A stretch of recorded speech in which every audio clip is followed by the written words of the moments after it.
Welcome to the Kinder Institute Forum. Wow, you all stopped talking. 25 years of college teaching, and I've never heard an audience stop talking so fast when I started talking. I'm Bill Fulton, the director of the Kinder Institute for Urban Research at Rice University, and I want to welcome you to the Kinder Institute Forum tonight. We're really thrilled to have you here. You can see that it's a full house.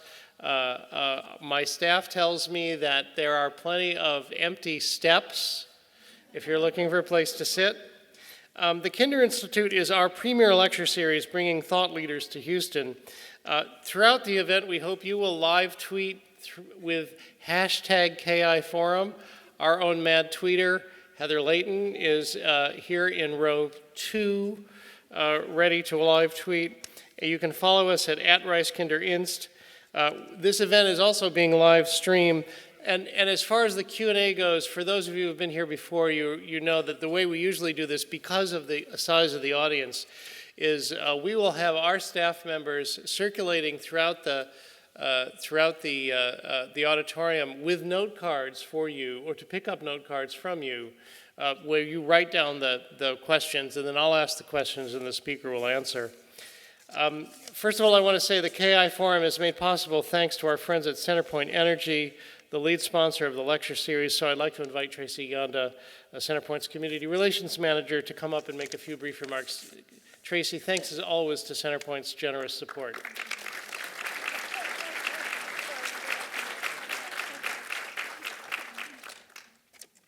Thanks, Bill, and boy, what a great crowd tonight, so thank you all for being here. Our company takes tremendous pride in the relationships and partnerships that we have formed in the communities where we live and work. In addition to our commitment to providing safe and reliable electricity and natural gas, we actively engage in addressing the needs of our communities, and often that's through donation of financial and human resources. Centerpoint Energy and its predecessor companies have been in existence for over 150 years, and today we have millions of customers from the Gulf Coast to the Great Lakes in hundreds of cities. There's a great variation in the size of the cities that we serve. From Houston, the 4th largest city in our country, to the smallest of Louisiana parishes like Bunkie, Louisiana, population 4,000. But while these cities are diverse in size, they share common goals like resiliency and quality of place and opportunity for all of their citizens. And so we're very excited to be partnering with the Kinder Institute, because this is one example of how we feel like our company strives to foster conversation and action around these shared civic goals. We hope you enjoy tonight's presentation, and we're really excited to be partners in this work. Thank you. Thank you, Tracy. Thanks again. Thank you, Tracy, and those of you who live in Houston understand how responsive Centerpoint is to the needs of its customers and constituents. I will say, my wife and I are closing on a house tomorrow, and the seller had accidentally, or not accidentally, had unfortunately scheduled to shut off the gas, and I called Centerpoint, and they managed to switch it over before it got shut off, so I didn't have to wait, and it all went fine. Thank you very much. I want to say, in addition to Centerpoint, I want to say generous support also comes through multi-year grant from our partners at Houston Endowment. I know Elizabeth Love is here. Thank you, Elizabeth, and thank you, Houston Endowment. In addition, the Institute itself also relies on philanthropic investments from many contributors.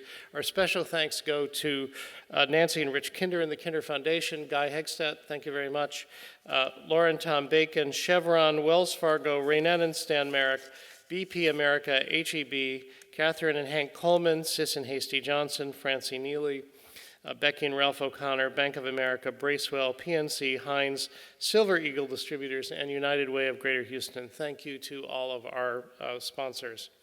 I'm delighted now to introduce our speaker for tonight, Eric Klinenberg from New York University.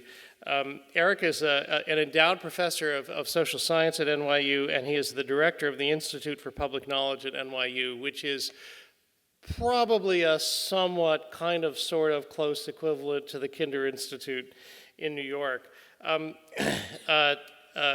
Eric is the co-author of the #1 New York Times bestseller, Modern Romance, soon to be a major motion picture, I'm sure, and the author of acclaimed books, Going Solo, Heatwave, and Fighting for Air, and his most recent book is Palaces for the People, which is what he's going to talk about tonight. He's contributed to The New Yorker, The New York Times Magazine, Rolling Stone, Wired, and This American Life. Eric is a sociologist who got his PhD at Berkeley. I want to say, in introducing Eric, I want to say, I'm an urban planner by training, and when we talk about cities, there tends to be a split between sociologists and others who talk about the people, and architects and urban planners such as myself who tend to talk about what we call the built environment, the buildings, the infrastructure, and so forth. Eric is one of the few people who has actually, and the design of the city. Eric is one of the few people who has actually bridged that gap and devoted his career to talking about cities as both a place, a social infrastructure for people, and a place where the built environment and the physical infrastructure provides a foundation for that social interaction. And I think it's very admirable that Eric does that. So I'm delighted to introduce to you Eric Klinenberg from NYU. Thank you for coming.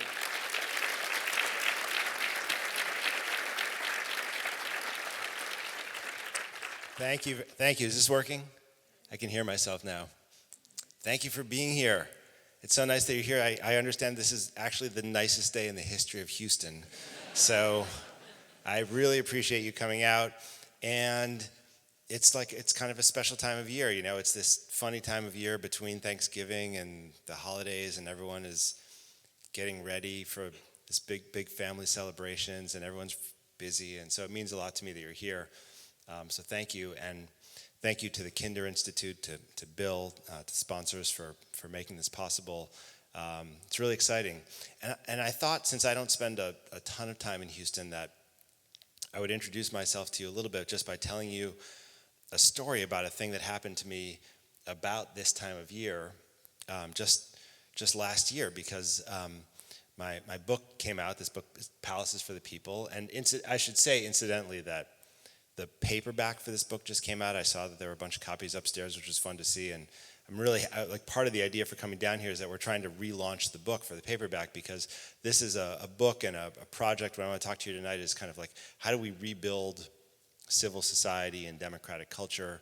And I guess I'm not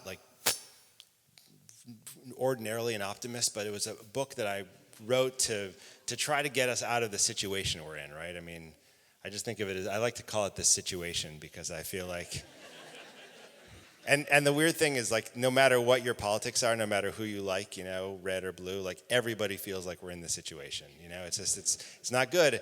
And so my book came out last year, and just after the book came out, when I was starting my book tour, does anybody remember this thing with the Brett Kavanaugh, the hearings with Brett Kavanaugh? Do you guys remember that moment? So that was my book tour.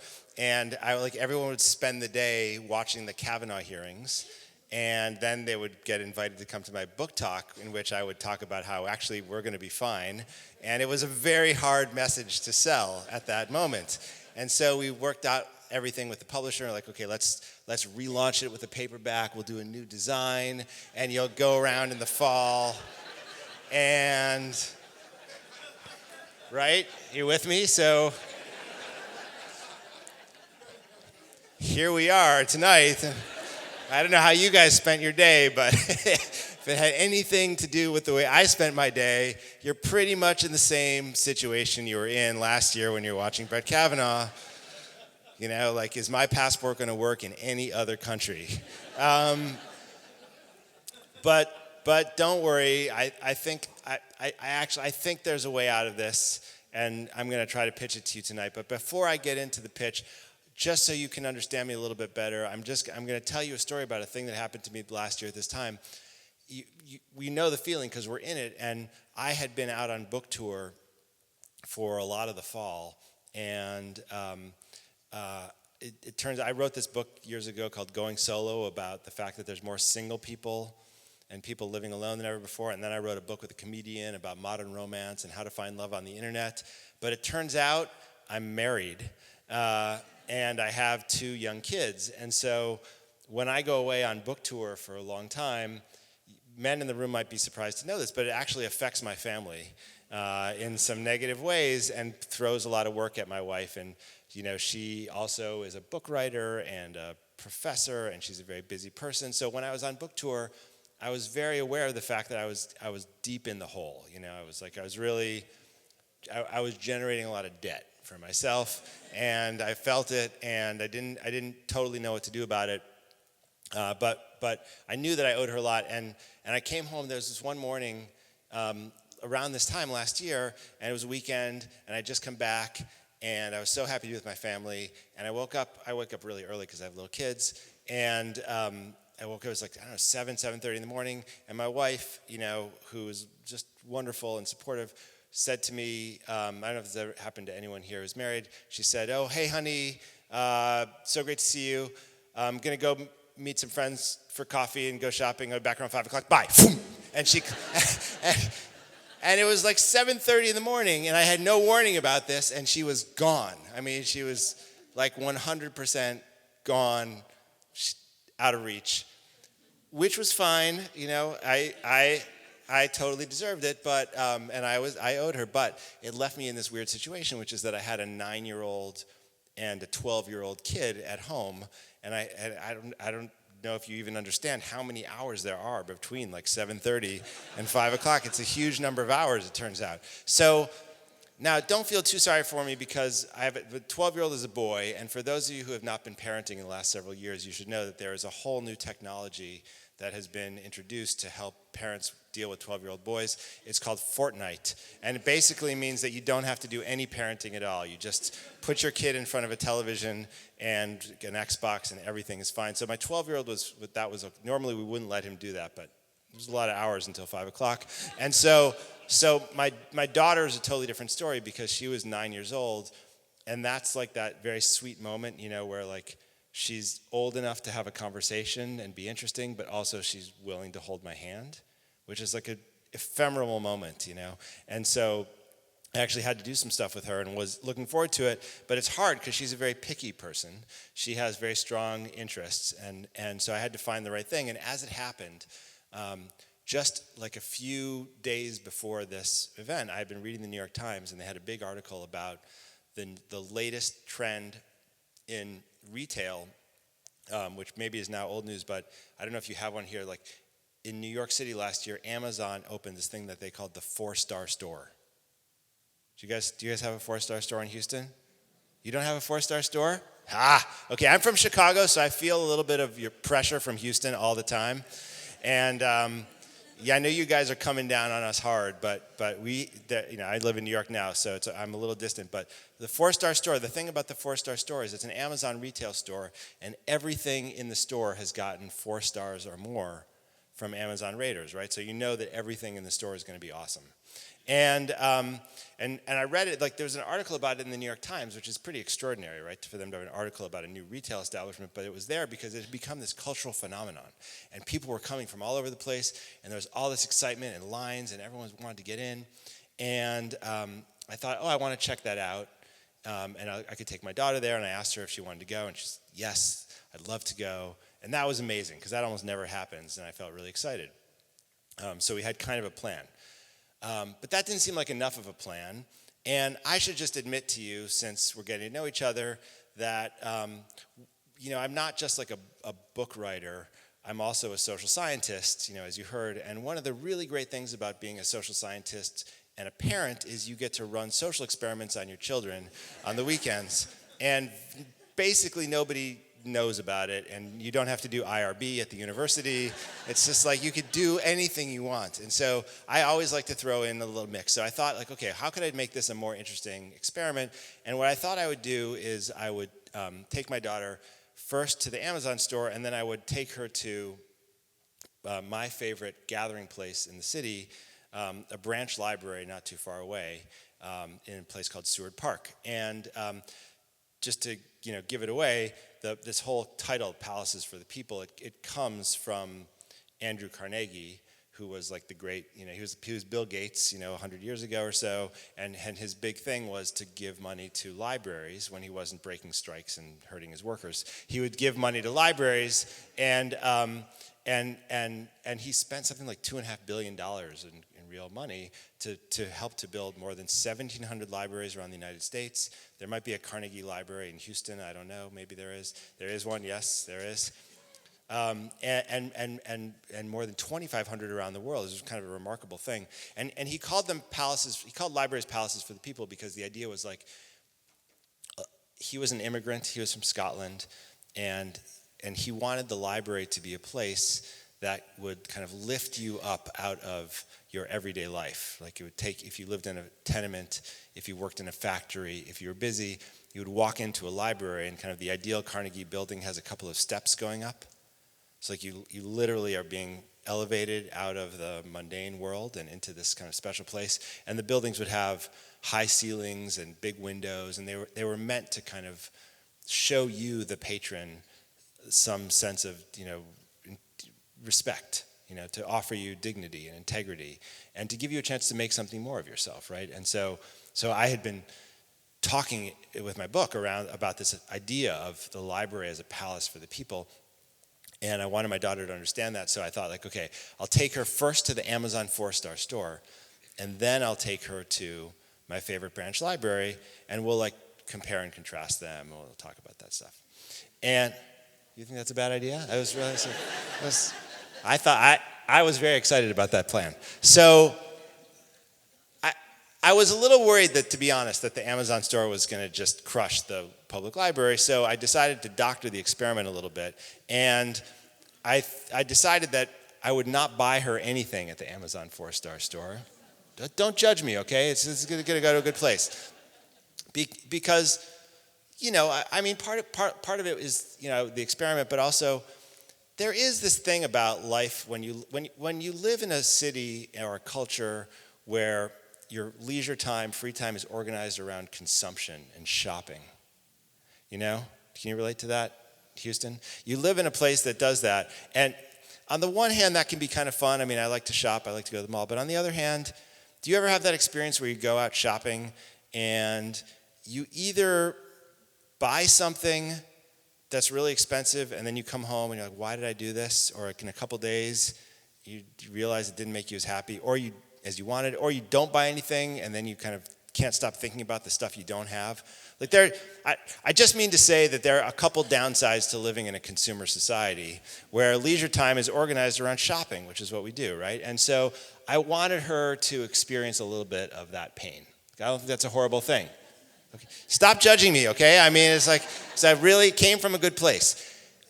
And the idea was, I would take her to the 4-star store, and then I would take her to the library, and no matter what she wanted, you know where this is going, I would say, yeah, absolutely, yes, because that's how generous I am. And so she didn't know that part of the plan. So we walked down to the 4-star store. I have to acknowledge here that it is pretty awesome, the 4-star store. I mean, they had all kinds of incredible stuff. Oddly, they had very few books at the Amazon store. They had a lot of party games and electronic stuff. They had the, I always get this wrong, the Roomba, the floating vacuum cleaner, the vacuum, is it Roomba? I sometimes say Zumba, and then everybody laughs at me. But Roomba, they had the Roomba. She was into that. The most exciting thing for her by far was that they had a talking Chewbacca doll.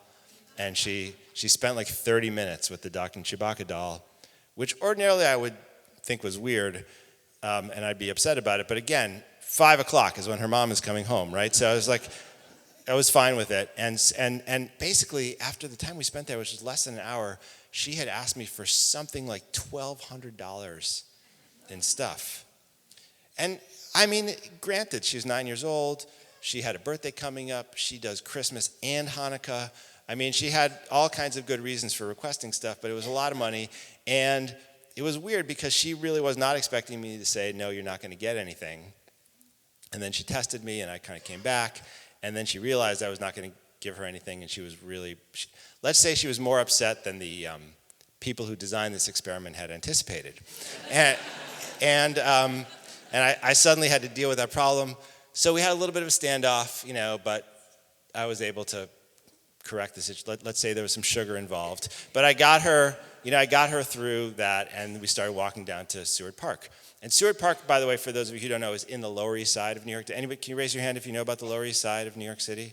Okay, not everybody knows about it, but Lower East Side is like your classic immigrant American neighborhood, right? It was very German and Russian, Jewish. Now it's very Chinese. And when you walk around the Lower East Side today, you still feel it. It's got these like amazing tenement apartment buildings. Just all this public life. I mean, it just feels like the most amazing thing about an American city, and it's really exciting to be there. But also, the Lower East Side is going through this process that you might know about here in Houston called gentrification. Is that familiar to you, gentrification? And you really feel that also when you're walking. Like, if you're the kind of person who wakes up in the morning and you think to yourself, like, where could I find a $12 ice cream cone at a place where the only flavor is salt, Do you have that? Do you have that neighborhood here in Houston? I mean, so if you have that, so that is, if you're asking yourself that question, you go to the Lower East Side, and you feel that too. And so, in a way, that's like really interesting. So I walk my daughter there, and we're like, we're seeing the immigrant neighborhood, and we're seeing the $12 ice cream places. And so she and I start talking about gentrification, and the upsides and downsides of gentrification. I don't know why you guys keep laughing at me about these things I'm doing. I just want to be clear about this. Like, my wife and I are college professors. We do not have $500,000 to get our kids into college through the side door on the sailing team, so we just have to educate them. So we just, so we do this kind of thing, and we did. And so we're talking about it, and I'm so excited because I feel like I'm about to crush this, because I'm going to walk her into the library, and she's going to have this incredible kind of revelation about all the things that you can do there, right? And we get to the library, we're getting closer and closer, and we get like 100 yards away, and I look up and I realize that my whole plan is ruined. And the reason I know this is that outside of the library, there is a giant gate.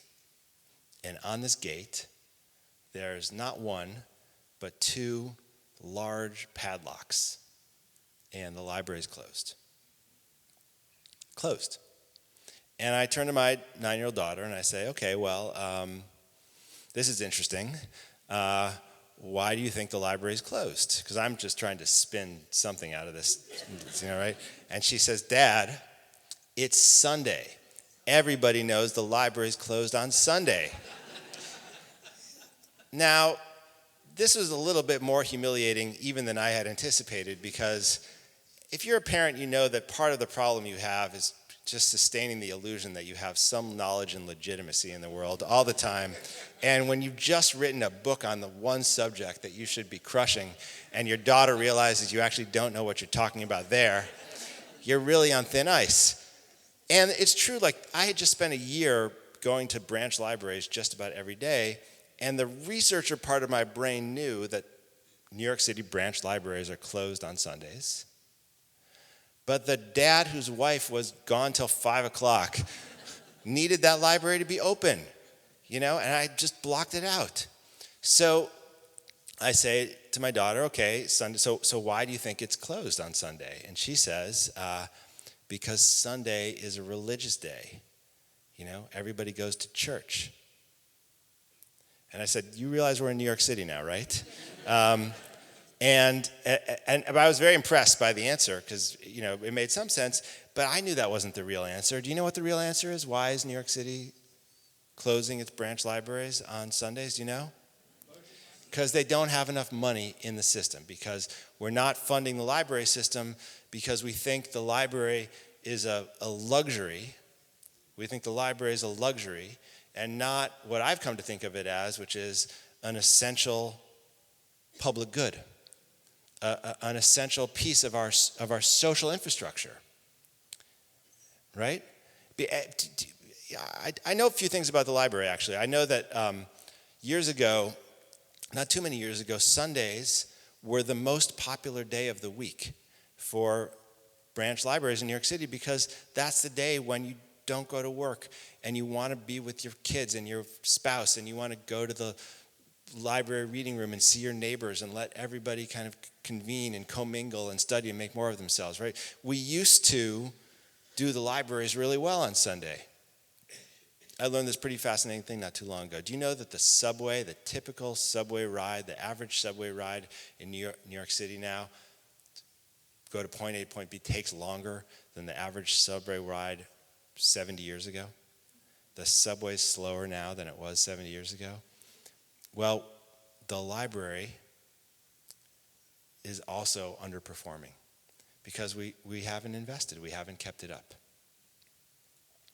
And this matters to me. I'm telling you this story because the library is not a luxury as far as I'm concerned. The library is really a necessary part of our social infrastructure, right? And that's a weird concept, I know, social infrastructure. I'm not expecting that you've talked about social infrastructure before. So in this book, the way I define social infrastructure, I say social infrastructure is, first of all, it's not a metaphor, it's a real thing.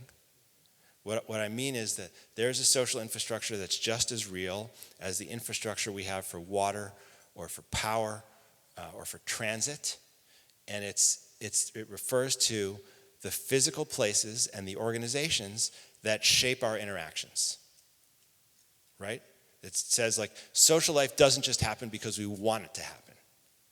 Social life can be easier to engage in or harder to engage in based on what we do to build a social infrastructure, to design a social infrastructure, to maintain a social infrastructure around us, right? This is why Bill said, I'm interested in the people, but also in the places. They go together. You can't, the people make the place and the place make the people, right? And just last parenting thing. Anybody here, you raise your hand if you have kids? Okay. How many of you have kids live close to a playground?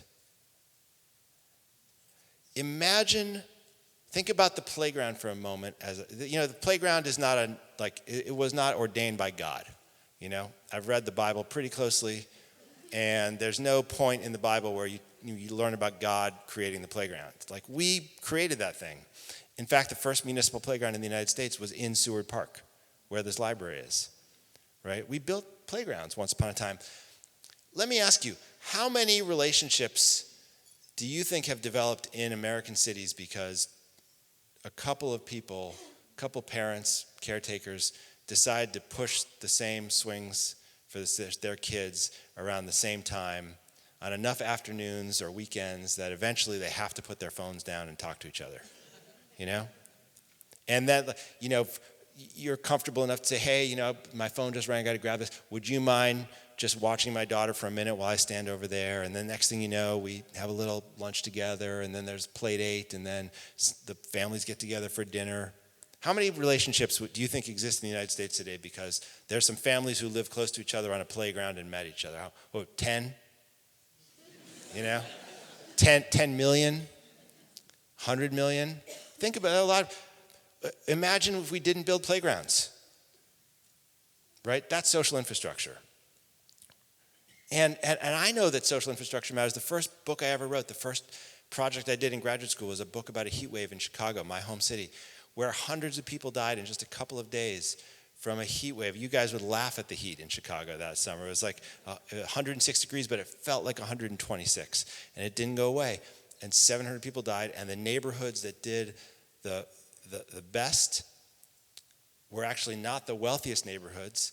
Many of the neighborhoods that did the best in Chicago, that had the most resiliency, that protected each other, were places that looked on paper like they should have had catastrophic outcomes, but in fact managed to take care of each other. And the reason why is because they had this active set of streets and sidewalks and parks and libraries and nonprofit organizations that kept people engaged with each other. There were neighborhoods in Chicago across the street from one another that had the same demographic profile, right? Same poverty level, same level of older people living alone, right? Same level of racial segregation. They looked on paper identical. The ones that were bombed out and depleted and had abandoned housing and empty lots and weeds and debris and very few grocery stores or commercial enterprises that drew people into public life, those places, they fared horribly. They were the most deadly places you could be in Chicago. But then there were neighborhoods literally across the street where the social infrastructure was intact. The sidewalks, were viable. There were shops, there were small churches, there were libraries, and nobody died in those places. They had the lowest death rates in the city. They had lower death rates on the south side in those poverty-filled neighborhoods in Chicago than they did in the wealthiest neighborhoods on the north side. And the only thing that could explain it was social infrastructure. And that's a story, by the way, I write about in the book with respect to Houston. And I was so excited when I got the call from Bill and the Kinder Institute and the invitation to come here, because I haven't spoken about the book in Houston, and there's a whole section on the book that concerns the A-Leaf neighborhood in Houston. Anyone here from A-Leaf? No A-Leaf? Anyone here from the Willcrest Baptist Church? Anyone from Willcrest here?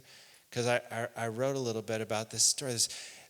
Quick question. Anybody here remember Hurricane Harvey? Does that sound familiar to you? You remember that one? It's weird. I was in another state the other night, and very few people raised their hand, but disasters are making an impression on us, right? Like, we live in the climate is changing. The bad weather's coming, right? Everybody feels this vulnerability. Like, it's scary out there. This is not a joke, and it keeps coming, right? And you experienced Harvey. It was just 2 years ago. Isn't that crazy? Just 2 years ago. And there's a chapter in my book about climate change and resilience and social infrastructure, and as I was writing it, Harvey happened, and I said, I had this incredible graduate student at NYU named Kiara Dowds, who's from Houston, went to Rice, worked at the Kinder Institute, and we started talking about Harvey, and she told me, I've got this incredible story. I have these friends who belong to the Willcrest Baptist Church. Do you guys know about this church? It's a really special place. There's a sociology professor at Rice named Michael Emerson who's written extensively about it. He's a great scholar of religion. It's a church that had served this community that was fairly stable for decades, and a lot of the kind of old-timers in the neighborhood who were mainly white started moving out of A-Leaf, and a whole group of people in the congregation who were leaders said, our congregants are moving out, and we probably need to pick up and move the church too, to go where they're going. And they had these bylaws in the church that said, you can't move the church unless everybody on this executive committee agrees to do it. And there was one holdout who said, you know what, this church belongs to the neighborhood. And this church has served this neighborhood for a long time. And I know that a lot of people are moving, but a lot of other people are moving in. And they need a place to come and congregate. And so let's stick around. And the church did not go. It couldn't go. So the church stayed. And the church kind of reinvented itself. And it said, we are going to be open. We are going to be welcoming, irrespective of people's politics. Polarization is a theme I write about in this book a lot. And you probably know that churches in the United States are becoming more politically polarized. Do you know that? Churches are becoming places where we pick a church because it affirms the thing we believe in now, right? And so churches are becoming more politically polarized, but this church said we don't want to do that. We want to be inclusive. Churches are becoming ethnically and racially segregated. And they said, we want to really try to be inclusive. And they made a principled commitment to it. They hired a pastor who would do it, a guy named Rodney Yu. And they tried to build this kind of multi-ethnic community, and that was rooted in place. And I'll tell you, when Harvey hit Houston, one of the things that made a difference for so many people in the city, in some cases between life and death, but generally speaking, the difference was how quickly can you recover? How quickly can you rebuild? Are there people who are going to come and help you out, help you get your place renovated, cleaned out, help you get food, right? Keep you warm, provide shelter for you. Churches and religious organizations were tremendous social infrastructures around Houston. And I'll tell you this, you might not know this, but I did not grow up in a church, I spent zero time in churches in my life. I knew nothing about churches. I had very little appreciation for how they can act. And I know that a lot of religious organizations in this country still do segregate and polarize and divide us. But here's one congregation where a principled commitment to trying to hold things together meant that they actually had a pretty diverse constituency to serve. And the incredible thing for me about the story that I learned is that not only did the church come to help the people who were part of the congregation. There's a current pastor's a guy named Jonathan Williams, and he had power. He was on Facebook. He got on Facebook and he posted this thing saying, look, if you need something, come to the church. If you have something to give, come to the church. And they transformed the church building itself into a kind of relief operation. People brought food, people brought clothing, people brought cleaning supplies. Then they brought transportation, and they started sending people out into neighborhoods where congregants had been flooded out. And what was amazing to me about the story is that so many people showed up and volunteered to provide relief that when they finished work in the homes of the congregants, they then said, you know what, let's go around the neighborhood and find other people who need help too, right? So they didn't act in an exclusive way that said, we're only here to help you out if you're like us, if you're part of the group. We're going to help you out because you're a neighbor. And think about what a rare thing that is in the country these days. Think about how unusual it is for us to do things like that. And I think social infrastructure helps to make that happen. I've been a big believer in this idea for a long time, but the thinking I did on this really sharpened several years ago when a different disaster called Hurricane Sandy hit the city where I live, New York City. You guys know about Hurricane Sandy, right? It was a big storm. And when it hit New York, I had just become the director of this thing called the Institute for Public Knowledge, kind of like Kinder, it's true. We do a lot of public programming. We help people in our city and community process events as they happen in real time. I had announced that we were going to do a lot of work on cities and climate change the month before when I became the director. And then Sandy arrived. We did all this work. We were doing a lot of public programming. I was writing a lot of articles. I wrote this article in the New Yorker about why the city broke down, New York City broke down in the way that it did. And literally out of the blue, a few weeks later, I got this call from the Obama administration. Anybody remember the Obama administration here? You guys remember that? Seems like a really long time ago, right? The Obama administration, right? Sometimes I think of that as the age of reason. But they said, like, Eric, we're doing this thing called the Rebuild by Design competition. We got $50 billion of congressional funding to provide relief for the region affected by Sandy, and we want to come up with some innovative ideas for how to build infrastructure. And we've been following your work, and we wonder if you'll be the research director for this competition. And I said, wow, that sounds like an amazing idea. I'd love to do it. And I got to spend this 9-month period of time working with, and there are 148 teams from around the world applied. We had 10 finalist teams of architects and engineers and landscape architects and city planners. And we were all working on generating proposals for how to create infrastructures that could be useful and resilient given the threats that are coming.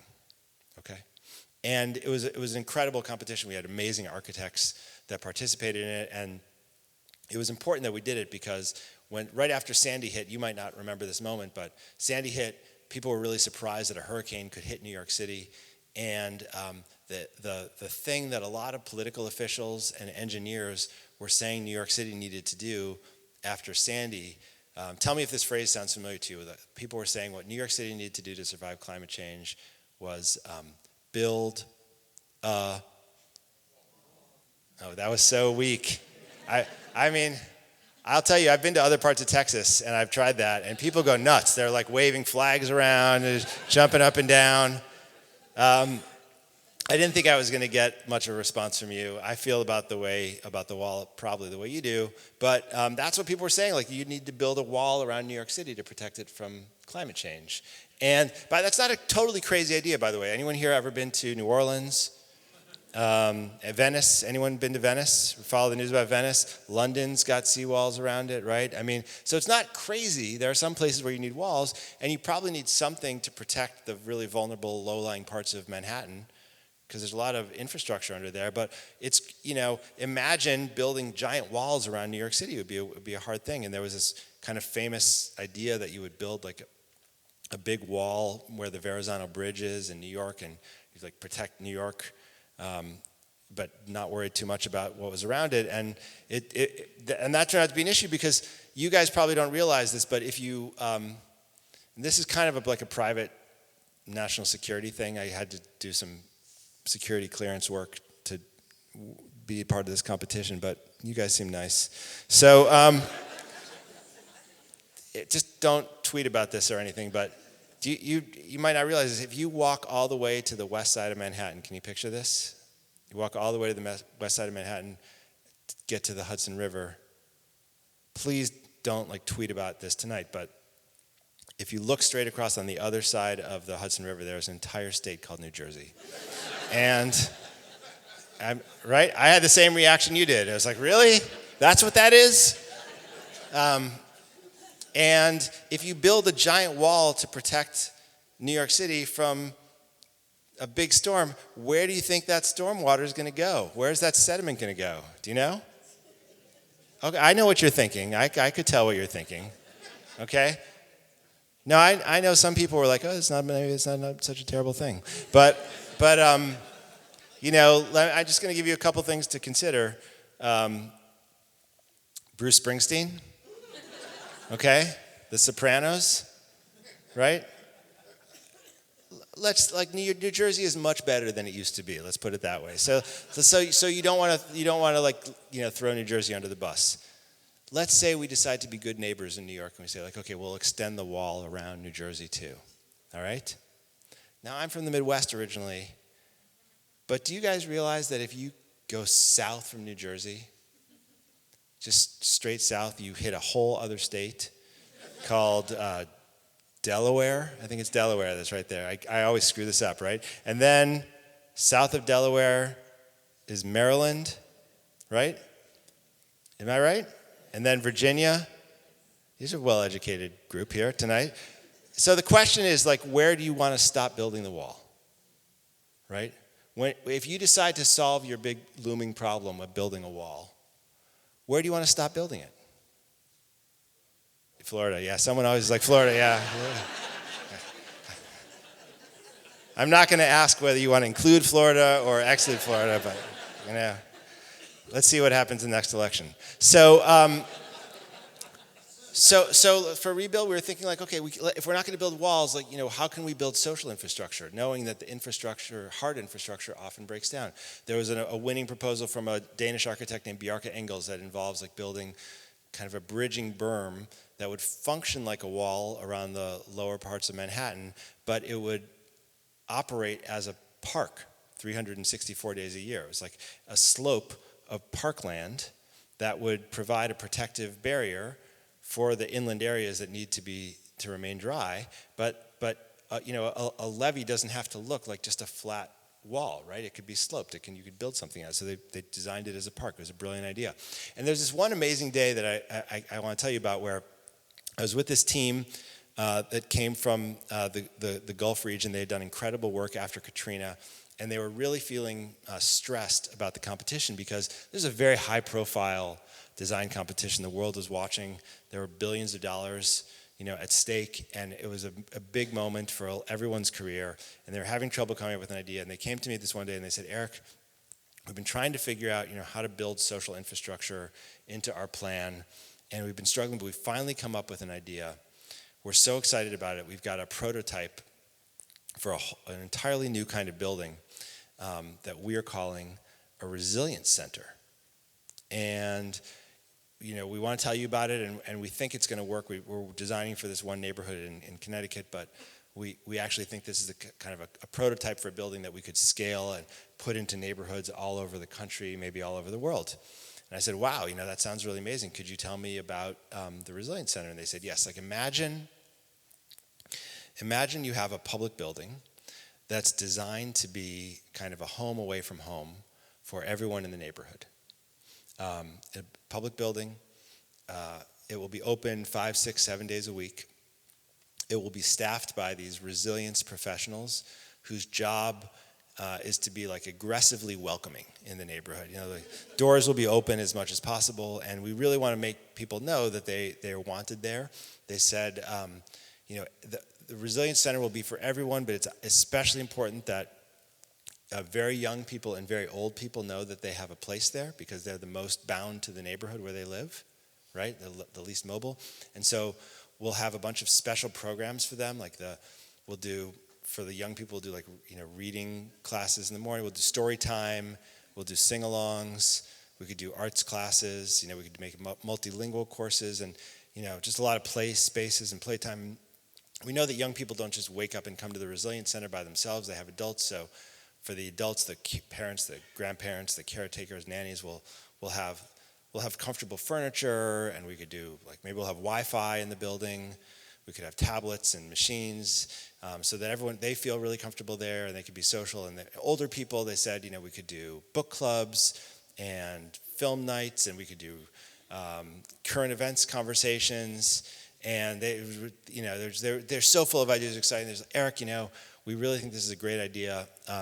What do you think? And I've been a professor for 20 years now, and I know basically whenever you get asked that question, the first thing you say is always oh, well, that's really exciting, really good idea. I could tell how much work you put into that, and and I said all those things to be polite, and I paused for a second, and I said, just out of curiosity, have you ever heard of a library? Because the crazy thing is that they had basically reinvented the wheel, or the library, right? They just had come up with the idea of the library. And I was frustrated about that at first, because I thought, gosh, you really should have heard of it. But then this thing struck me, which is that, we live in this moment where there are a lot of people who think, if there's any serious social problem, you need to have a new thing. You need to disrupt everything to solve it, right? There should be a market for it. You should be able to make $1 billion on your solution. There should be an app for it, right? And if you can't do those things, then maybe you haven't really solved anything. In fact, I don't know if any of you saw this. A couple years ago, there was an economist who wrote an article in Forbes, and he said, the library is obsolete. He said, show me the cost-benefit analysis that cashes out the return on investment for the public library. And if you can't do that, I suggest we knock down every public library in the United States and replace them, I'm not kidding about this, replace them with, does anyone know? Amazon stores. Not making this up. And it was a crazy article, and I thought a friend of mine was trolling me or something, someone, but it was real, and I got so down about it. But then the most amazing thing happened, which is that the librarians of the world united, and they got on Twitter, and they started writing these incredible kind of testimonies to the things that happen in libraries now around the country. I don't know, are there any people who go to public libraries here in this room? Yeah. Oh wow. Okay, so you might know this, but they wrote do you know, libraries are doing more child literacy, obviously, than any other public institution, as they have always done. More English as a second language instruction than any other institution. Citizenship courses for people who are here and want to become American. Companionship for older people. Wi-Fi access for people who can't afford, the millions of people in this country who can't afford home internet access. After school, help with homework, college counseling, arts and crafts for children who are in schools that no longer have public funding for an arts curriculum. I mean, the list goes on and on. See libraries in New York City. You can borrow an outfit for a job interview if you don't have the right outfit. Libraries are booming with life, and librarians were writing all these things, and one statement was more eloquent than the next, and the most incredible thing happened, which is 24 hours later, Forbes took the article down off the internet. Isn't that awesome? Yeah.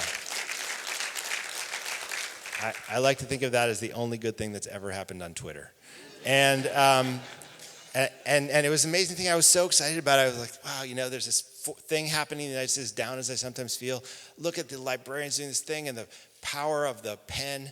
It was this kind of great statement about the importance of this thing, and I got really excited. And then again, you can tell my head gets really busy sometimes. I had this crash of a moment because I had this other weird thought, and I'm going to share it with you, and I'm going to do it. I'm going to wrap up. I know some of you guys have lives to live outside of this room, but do you mind if we do a quick thought experiment? I'm not going to treat you the way I treat my daughter. I'm sorry. Okay, I'm going to do this thought experiment with you. So here's the experiment. Imagine that there's no such thing as a library. Okay, the library does not exist. Can you do that? We do not have a thing called a library. And you have invited me here tonight to make a presentation, and I pitch for you the idea of the library for the first time ever. And you guys get really excited about it, okay? And we all decide that after the talk, instead of buying and signing books, which is my favorite pastime, we are going to hire a bunch of buses, and we are going to go right to Austin, and we're going to make the following pitch to the governor of Texas. Okay? Stay with me. Here's the pitch. Well, I mean, we could change the game if you want to. We could go to California and pitch it to Governor Newsom. You want to do it that way? All right. Okay, same game. Now we're going to California. I hope you guys brought a toothbrush. So we're going to go to Governor Newsom, and here's what we're going to say. We're going to say, Governor Newsom, we in Houston tonight have come up with this idea for a new thing called the library. And this is what we want you to do. You can start in California, but we want you to lead a national movement. And what we want you to do is we want you to build a public library in every neighborhood of every city and in every suburb and every small town in the state. Okay? Some of them we want to be very big, Gothic towers. Have you guys been to the Austin Public Library? Has anyone been to the Austin Public Library? We want you to build a library that looks like a W hotel and put it on the river, But some of them are just going to be, modest, a few rooms. Every library is going to be appropriate to the size of the community, all right? You can go raise some philanthropic money and get some help, but basically these are going to be public things. We want the libraries to be open 5, 6, 7 days a week. How many days a week are your libraries open in Houston? 6? Okay, let's do better, Houston. Let's do better, Houston. Okay, 6, 7. We want them 7 days a week. We're going to staff these libraries with professionals called librarians who will be public employees. Librarians are these people whose job is to greet everyone who comes in and say, how can I help you? And not to judge them, not to monitor them, to respect their privacy, to be decent and kind and generous no matter how much trouble that person's in, right? Okay, that's their job. Okay? Let's see, what else should we have at the Governor Newsom? Let's fill these libraries with books, periodicals, music, computers, crafts, all kinds of furniture, machines. And we'll say that every person is entitled to access to these things on the basis of the fact that they're human. Which means, by the way, that the library is going to be open to everyone regardless of their age, their race, their ethnicity, their social class, their citizenship status. In fact, you know what, Governor Newsom, let's make sure that people who are not citizens know that they're especially welcome in the library, and we'll have all sorts of special programming for them. Anything else we should ask him while we're there?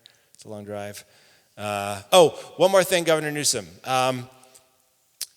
People can take home anything they want from the library, and to make sure that they bring it back, let's use an honor system, okay? And when we say take it home, they can take it home for free. Okay. I could tell you some of you guys wish you had a Governor Newsom in this state, but let me ask you, raise your hand as high as you can if you believe that when we make this pitch to Governor Newsom later tonight, he would say yes to that pitch. Raise your hand as high as you can. Okay, look around the room, everybody. There's like 10 crazy people in the room here who think that Governor Newsom would say yes. Can I tell you something? I admire you. I hope you're right. I hope that Governor Newsom would do that. I hope that your governor would do that. But you know what? I think there's basically no chance that any governor of any American state says yes to that proposal right now. Do you know why? Because that is the most radical and crazy idea that has ever been pitched in the history of this auditorium. I'm serious. Think about what I just pitched to you. That we build those buildings out across the state, across the country, public facilities. Maybe there's been a crazier idea pitched in this room. I don't know. Maybe. It's possible. I haven't been to any lectures here. But I'm willing to bet that is up there with the most radical and crazy ideas that's ever been pitched in this room. Right? Do you agree with me? That's a wild idea, the public library that I just described. That's a crazy idea. The crazy thing is that it exists. That's what's really mind-bending about this whole situation. It already exists. So then you have to say, why does it exist? Why does it exist? How on earth is it possible that in every neighborhood of Houston there's a public library, that we have a public library system in the United States that no other country on earth has, right? That's generous, that's open, that respects people's privacy, right? That respects everyone's dignity. Why? It's not Andrew Carnegie. That's not the reason we have this system. You know, he was responding to something. He was not creating something. Why do we have it? How is it possible this happened? There's only one reason that we have the library. This crazy radical idea is part of every American community you can think of. And the reason is that generations ago, people like us sitting in this room had an idea that there should be something called the public good. There's a thing called the public good, right? And people like us said, if you want to live in a great society, if you want to live in a great city, a place that generates opportunity, a place where people feel like no matter what's going on, there's a chance that I can make something more of myself. There's a chance that we're going to be better. And I know I will always be dignified and respected. We came up with this idea that said, we're not just going to believe in the public good, we are actually going to willingly take our tax dollars. We're going to allow the government to tax us, right? Because Carnegie actually did not want the government to tax his income, right? But other people said, we want the government to tax us, and we're going to take that pool of money, and we're going to use it to invest in ourselves. And I might be less wealthy myself because of this deal, but I'm going to live in a society that invests in everyone and gives other people a chance. And it's going to be worth it to me. My life is going to be better. My community is going to be better. My country is going to be better. My city is going to be better because I'm part of a place that believes in the public good and puts its money down. And we believe that. And we built libraries. We built public schools. We built public parks, right? We built playgrounds. We built athletic fields. We built a social infrastructure that makes us who we are at our best moments today. But then the question is, and maybe this is where we should just stop and open it up.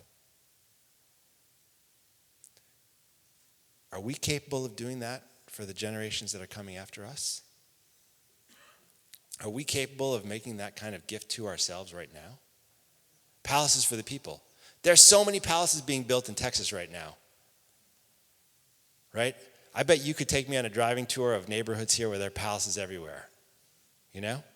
How many palaces is Texas building for people? You know? How many palaces is Texas building that are accessible? Not just Texas, it's all of us. If we're not doing it, what's the world that we're creating for ourselves? What's the world we're creating for the generations that come after us? There's only one reason we have these public goods right now, and that is that we have inherited them from these other generations. And we're basically acting like prodigal children who take for granted everything that we've inherited, right? In a couple places we're renovating, some places are building new things. But for the most part, if you look at our inheritance, we're squandering it. I don't want to live in a future where there's no robust idea of a public good. I don't see how we get to a better place if we do that. And right now, and this is the last thing I'll say, we have two big ideas about how to build infrastructure for the future. We have to build infrastructure. Everyone knows we have to build new infrastructure. We have to invest in it. And on one side, the biggest idea we have about how to build infrastructure is the wall, right? I mean, it's such a big idea. It's such a compelling thing for one side that we've shut down the government for more than a month to build a wall. But there's another side which says, don't worry about it. The social infrastructure for the future is Facebook. You know, you want meaningful community engagement? Go to Facebook, right? That's what Mark Zuckerberg said when he wrote a letter after the 2016 election. It's funny because I raised my kids for a year in Silicon Valley when I was working on this book, and they went to public schools there, and they went to schools with the children of a lot of the tech people who worked at Facebook and Apple and Google and all those places. And let me tell you something, guess which parents didn't let their kids have cell phones? So let's not believe that Facebook is going to be the place where we go to have meaningful community. We need real social infrastructure. We need physical places. We need places that are open and public and democratic and accessible. And it's not a luxury. Our future depends on it. Thank you very much.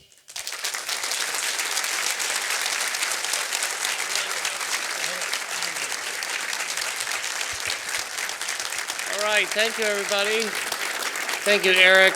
We're going to take some questions now. We'll do it by, Kyle, can you raise your hand? And there will be several people from our staff who will be picking up cards for questions, and we'll get them down here as quick as we can. I wanted to start off the question period. Eric, thank you very much by asking you a couple questions before we get questions from the audience down here. Yeah, just hold your cards up and someone will come around and get them.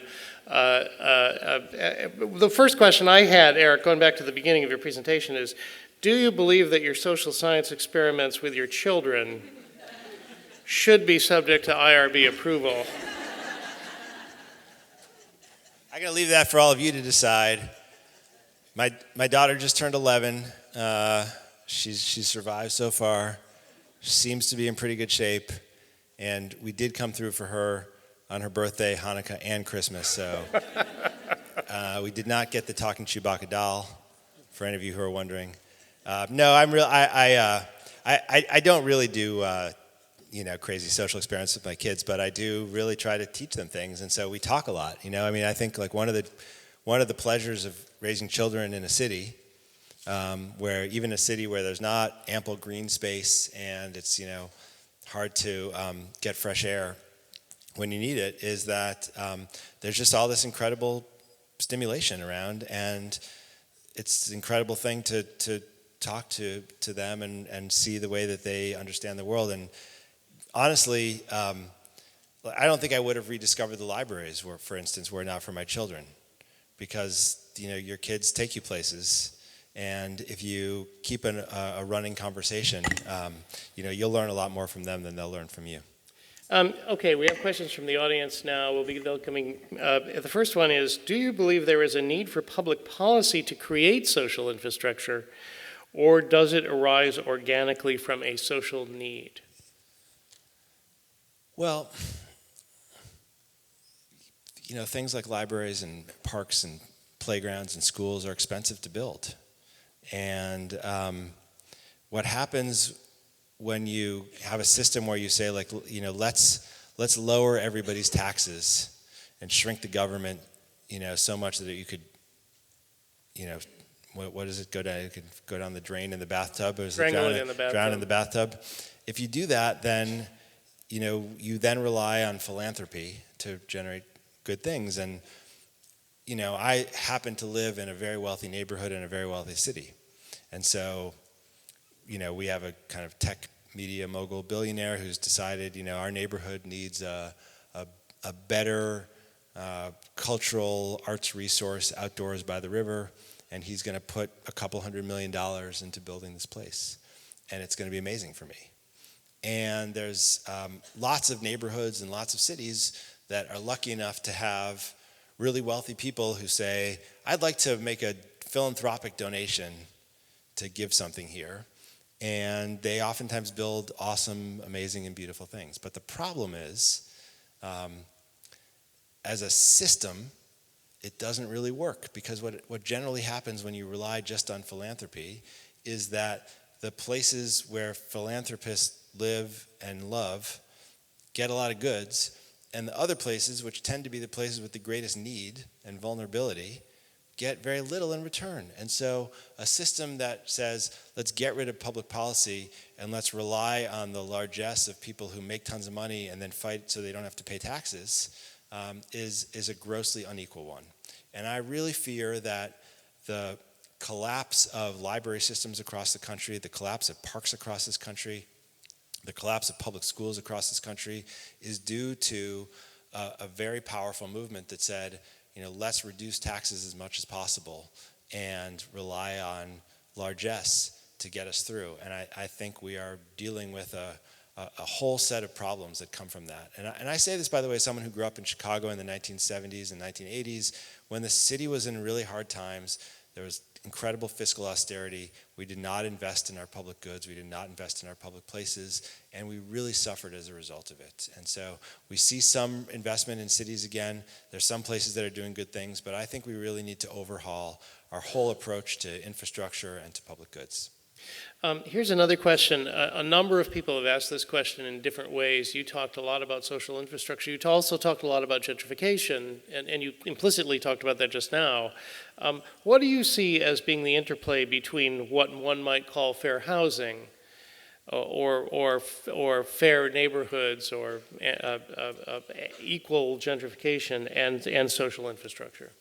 Well, there's a real dilemma here which we had to deal with during the Rebuild by Design competition, and that is that if you invest very heavily in social infrastructure for a neighborhood in a city right now, it's almost inevitable that capital will follow, developers will show up, and if you're not very careful, the neighborhood will transition and gentrify quickly. And so there was, interestingly, in the Lower East Side neighborhood in New York, where they got the most funding for climate resilience and for flood management with this park, there was really big enthusiasm from the residents. And then as the plan got closer and closer to its realization, people got incredibly anxious.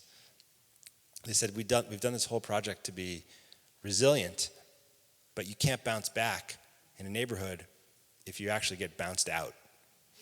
And so then the question is, what policy levers do we have to make sure that when we make investments in social infrastructure, we aren't displacing people? And I would be glib if I said, we've solved that problem. We haven't solved that problem. And so it's a real point of tension. And it has to get negotiated. As it happens, this area in the Lower East Side where we're building has a lot of public housing, and areas with a lot of public housing are harder to gentrify because public housing doesn't get turned over as quickly. But when you rely on market housing, this is a real risk. So when you work on your public housing project, you got to think about that. You talked a lot about libraries. Please, I can't hear that. Oh, okay. You talked a lot about libraries as the community gathering places, as the de facto resiliency centers. Could public schools play that same role, and if so, why, and if not, why not? So there's a really interesting movement right now around the country to try to open up public schools as campuses for use by people in the neighborhood in the hours after the school closes. Because you think about all the communities around the United States that don't have places where people can gather, don't have generous resources, gyms, athletic fields, even libraries, meeting rooms. Schools are a natural place to do that. But for one big problem, I don't know if you guys are familiar with this here, but there's some problems in the United States that have to do with guns. Is that an issue here in Texas? You guys solved that? So it turns out that school districts across the country are really anxious these days about school shootings and security. And so there's been a crackdown on schools as public spaces, and instead of having schools that are open and accessible to everyone, we have schools that are highly militarized and fortified all across the country, and we have communities that are really anxious about the things that happen there. And we are stuck at the moment. There are school systems that are working on it. We had a conversation tonight. I know that Houston is doing more work to kind of open up schools for after-school programming for children. But I think we're really in a bind because when you add guns to an open and democratic institution, the places potentially become very vulnerable. And I don't want this evening to turn into a conversation about that. That's probably for another night. But clearly we know that the presence of guns, the saturation of American communities with guns, it makes schools less viable as public spaces, and that's a very sad thing. Final question, because we're going to have to move on. In many cases, we'll find pieces of physical social infrastructure will have been damaged or destroyed in an event such as a Harvey or a Sandy. How can individuals play an important role in the design of social infrastructure going forward, as opposed to simply leaving that to the government officials, the architects, and experts like us? So it's a burning question because we're going to be building a lot of these spaces, and in an ideal world, the government agencies that are responsible for these public works projects, places that are building social infrastructure, don't just kind of design things from on high. They have a process like the one we had for Rebuild by Design, where there's research, there's participation, there's consultation. The Rebuild by Design process was very participatory, and the designers and the city had to listen to people's lay ideas about what would work well in their community. And that turned out to be an amazing thing, because if you listen to people who know the neighborhood well, they tend to have really good ideas about how to make the neighborhood work better. They diagnose problems pretty effectively, and they understand solutions that you might not get if you're a newcomer. The problem is that a lot of government agencies don't like to do that. It's slow, it's inefficient, it's difficult. People challenge your expertise. It doesn't feel good to be told that you're wrong, right? And so, trust me, I have a 9-year-old. And so it's hard. And I think what that means is that we need to have a more democratic and activist movement for people to push for their right to help to participate in the design of their own communities. And that means trying to pry open. This is an interesting place for us to end the conversation, because it means taking something like infrastructure planning, city planning, which has historically been monopolized by experts, right?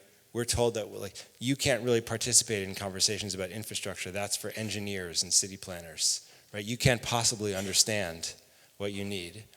And we have to kind of pry that open and make it a more democratic process. And that's going to be an amazing fight. But it's important that we do that, because you need to know that in the next several years, certainly the next few decades, we will be spending first tens of billions and then hundreds of billions and ultimately trillions of dollars building new infrastructure in this country and around the world. The infrastructure that we have right now doesn't work. And if we leave it to the experts, and to corrupt governments, and to engineers that want to do a fix their own way, we're not going to have systems that work as well for us as we will if we find some way to get our own voices into the debate. And so maybe that's a good challenge for all of us at the end of the night. Thank you, Eric Klinenberg. Thank you very much. Thank you.